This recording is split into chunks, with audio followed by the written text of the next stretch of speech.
As the one-year anniversary of Helene approaches, we have been reflecting on what can only be described as a surreal year. On Thursday, September 26, our staff was working late, setting up for the time-traveling gala. As we left for home that night, we thought we might need a rain delay in the morning, but expected to be back to flower arrangements and last-minute setup by Friday afternoon. Of course, we were wrong. So wrong. As we all know now, Helene turned out to be the worst natural disaster in North Carolina history. After the storm, our staff was looking for our purpose. Could the Preservation Society help in a meaningful way? So we met with our board of directors at our office on October 7th, and over a few bottles of wine, shared our experiences and brainstormed how to help.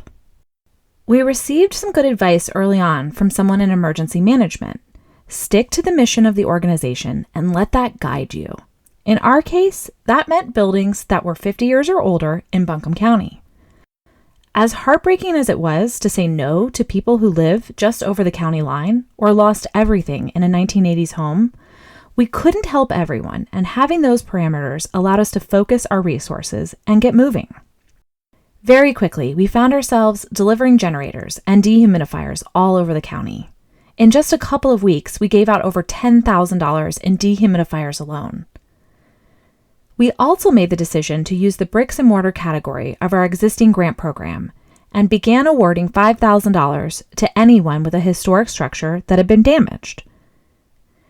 We knew that $5,000 was just a drop in the bucket for the amount of damage most of these places had experienced, but we saw ourselves as the fast money. We got funds to applicants within days, so while they were waiting to hear from FEMA and insurance agencies, they could use our money to haul away wet carpet and drywall.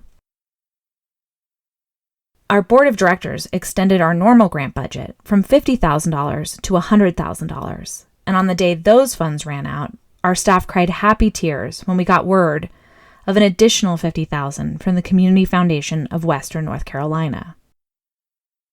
The grant requests kept coming, but the donations did too, from $25 to $25,000. The support came in at all levels. We closed out the Helene grant round this spring, having awarded over $275,000. We also recognized the need to document the damage, and fast. We knew that demolitions were inevitable, and we wanted a permanent record before that started. By coordinating windshield surveys, where volunteers photographed and filled out short questionnaires for each historic structure, we hope to cover a lot of ground in a short period of time. The first few attempts were a chaotic mess, but quickly we got help and found our rhythm.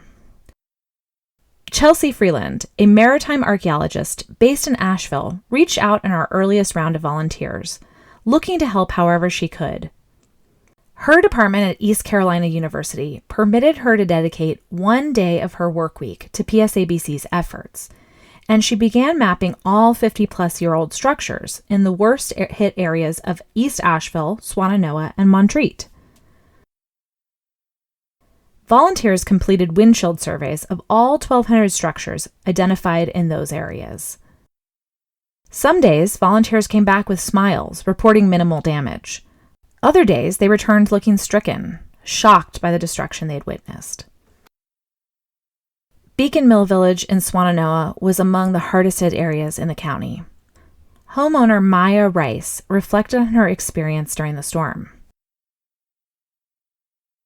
This house holds exceptional sentimental value to me because it not only belonged to my great-grandparents, it became my grandparents' home, and it became my permanent home back in 2021. The memories abound when I think of this house and how it always felt safe when I went to visit my grandparents. It was the fixture of every family gathering, every crisis during winter weather, where family found shelter when their homes were snowed in, every summer holiday with sleepovers, cartoons, and playing in the kiddie pool. The water flooded the lower part of Beacon Village, flooding most every house up to the gutters, causing complete ruination of the drywall, original hardwood floors, siding, crawl space, every appliance, HVAC, Every piece of antique furniture, every photo, all clothes, and every sentimental memento. I've been blown away with the volunteers coming and assisting with salvage, mucking out a foot of mud out of every square inch of this house, removing everything damaged and gutting the house to its studs. Just recently, we reached out to our grant recipients to hear how things are going nearly a year out. Bill Westcott, a homeowner in Swannanoa, shared. We hit the ground running, going for any help we could get. Neighbors, friends, organizations, anything. FEMA was helpful, and we also received some funds from insurance due to my carport detaching from the house and floating away. It still wasn't enough to cover materials and subcontractors. Your grant was super helpful. We were surprised by the amount of nonstop help and volunteers. Blown away. Every day getting help from another person who we didn't even know their name the day before. We had our challenges, we had some tears, but overall, our experience has been very, very positive one. Thank you for your help. We awarded grants to dozens of businesses, especially in Biltmore Village and the River Arts District. After being flooded with more than 3 feet of water, Bull and Beggar was among the first businesses with major flood damage to reopen earlier this year. Similarly, Corner Kitchen in Biltmore Village made a long-awaited comeback in mid-August, but many of their neighbors are nowhere near reopening.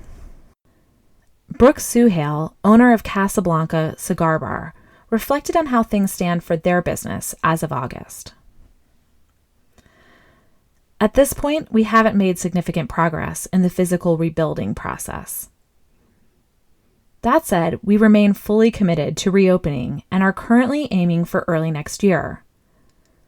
Our decision to delay has been intentional. We've wanted to give Biltmore Village and the greater Asheville community time to heal and rebuild momentum before relaunching our operations. Reopening when the area feels more stable and vibrant again feels like the right path forward for us.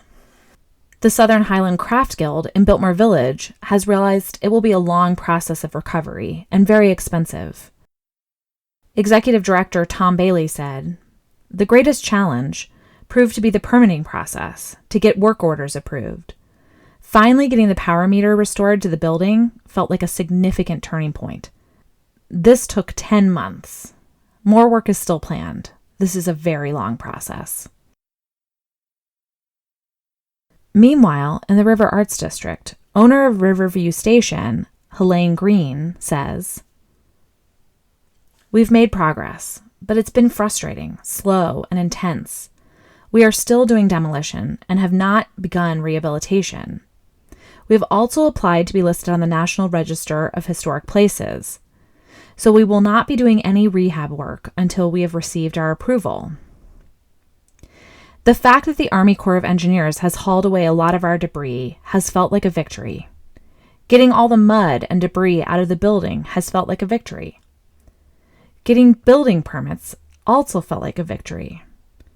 Finally, getting our temporary electricity turned on 8 months after the storm was a victory as well. We are so grateful for your support and that of others in the community and around the country. Without this, we definitely would not be as far along as we are."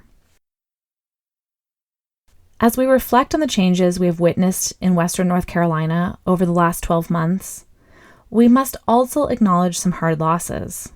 The awful reality is that despite our best efforts, not every beloved historic structure can be saved following a disaster. A family we worked with in Beacon Mill Village went through the hard work of stripping everything out of the house before making the heartbreaking decision to demolish the home. When the owner called me, she described it as losing her home twice. Similarly, the YMCA Blue Ridge Assembly, a site listed on the National Register of Historic Places, sadly had to demolish their historic gymnasium. Social media was flooded with people saddened by the loss, with comments like, "This one hurts my heart. I loved that gym and hold some cherished memories in that space. Thank you for doing everything you could to save it, and for now, saving what you could to be reused. Sending love." Reflecting on the last 12 months, we acknowledge the need to mourn those losses, but also recognize the importance of celebrating the milestones in recovery and the victories we have made as a community. We received this note from Mark Dempsey in Swannanoa. First, I want to say thank you again for your support in the rebuild. The grant money provided by PSABC truly did nudge this project from being a teardown to a repair. And for that, I'm incredibly grateful. For a quick update, my rebuild is still in progress, having recently passed several inspections. Yay! It's been a ride. In the first few months after the flood, we went from losing everything you own and facing the impossible task to rebuild your own house to making huge strides of progress with the help of so many people and organizations. Sure, there have been challenging times. The incredible amount of work to be done was paralyzing at times. And there were so many attempts to get help that went nowhere. But volunteers and aid organizations showed up. Some of them are there almost every day now. It's been a very humbling and uplifting process. Witnessing the recovery process in Swannanoa has brought the best parts of our humanity, generosity, and kindness into clear focus. I've loved seeing that. As hard as this year has been, our team feels so grateful to have experienced this here, with this community in this place where we take care of our neighbors. And we feel lucky that our little preservation society found a way to lend a hand. Not one member of our board or staff paused before jumping into action in big and small ways. And when the worst happens, that is really all you can ask for.